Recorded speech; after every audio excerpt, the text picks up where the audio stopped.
ستړي مسئ.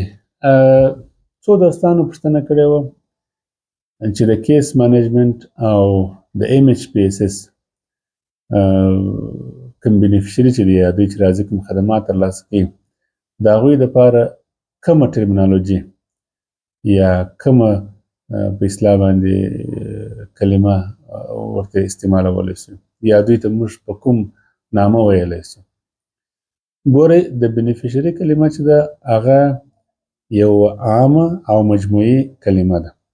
هغه د یو پروګرام یا د پروژې د ټولو ګټه اخیستونکو دپاره استعمالیږي. اما کله چې بیا پروژه راواخلئ په سکتورونو باندې وویشئ بیا هر سکتور د خپل ځان دپاره بعضې تخنیکي اصطلاحات لري. مثلا صحت شاید ځان دپاره اصطلاحات ولري، تغذیه ځان دپاره اصطلاحات لري، هایجین د ځان دپاره اصطلاحات لري.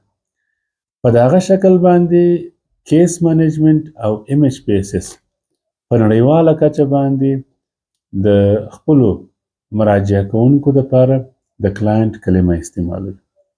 د نړیواله کچه باندې خورا ډېره استعمالیږي دا کلمه او ټول مسلکي خلک چې په دې برخه کې کار کوي هغوی چې کله د خپلو کیسونو په اړه باندې خبرې کوي دوی د کلاینټ د کلمې څخه استفاده کوي. مثلا پر 9 بجې باندې مې کلاینټ راځي، نن د یوه کلاینټ یا دوه کلاینټو سره لیدنه لرم او دې ته ورته نور. او په فایلینګ سیسټم کې تر ډېره حده پورې د بینیفیشریو کیسو د دې کلماتو پر ځای باندې دوی د کلاینټ کله اصطلاح یا کلمې څخه استفاده کوي. د کلاینټ کلمه یا اصطلاح یوه مسلکي او د احترامه ډکه اړیکه ښیي. دا د یوې مسلکي او د متقابل احترام څخه د ډکې اړیکې ښوونه او استازولي کوي. کله چې موږ د کلاینټ کلمه استعمالوو په کیس مانجمنټ کې او په سایکولوژي کې یا په MHPSS کې د دې مطلب دا دی چې موږ د دې کس سره د ټولو هغه اصولو چې زموږ په مسلک کې شته د هغې په رعایتولو او د هغې اصولو په رڼا کې د ده سره کار کوو. د کلاینټ کلمه یو ډول نه یو ډول هغه مراجعه کوونکي ته داسې یو احساس ورکوي چې دی څو انتخاب لري، داسې احساس ورکوي چې تصمیم نیونکی دی، داسې احساس ورکوي چې د بعضو مسایلو په انتخاب کې دی واک او صلاحیت لري.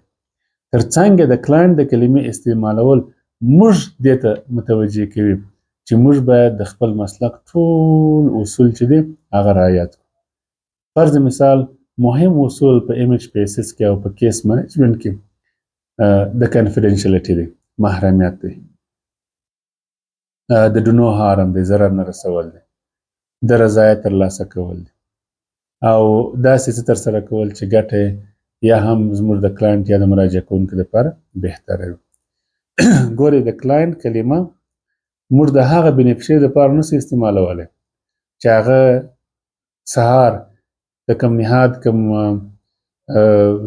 مرکز ته مراجعه کوي یو اسسټنس یا مرسته ترلاسه کوي په خپله مخه باندې ځي.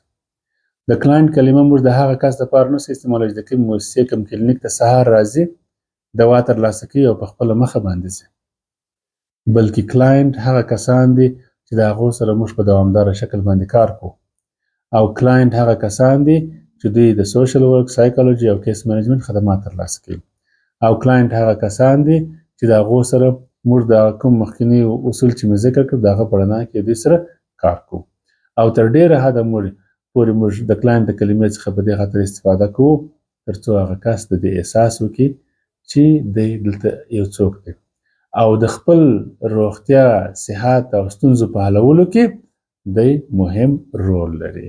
ډېره زیاته مننه.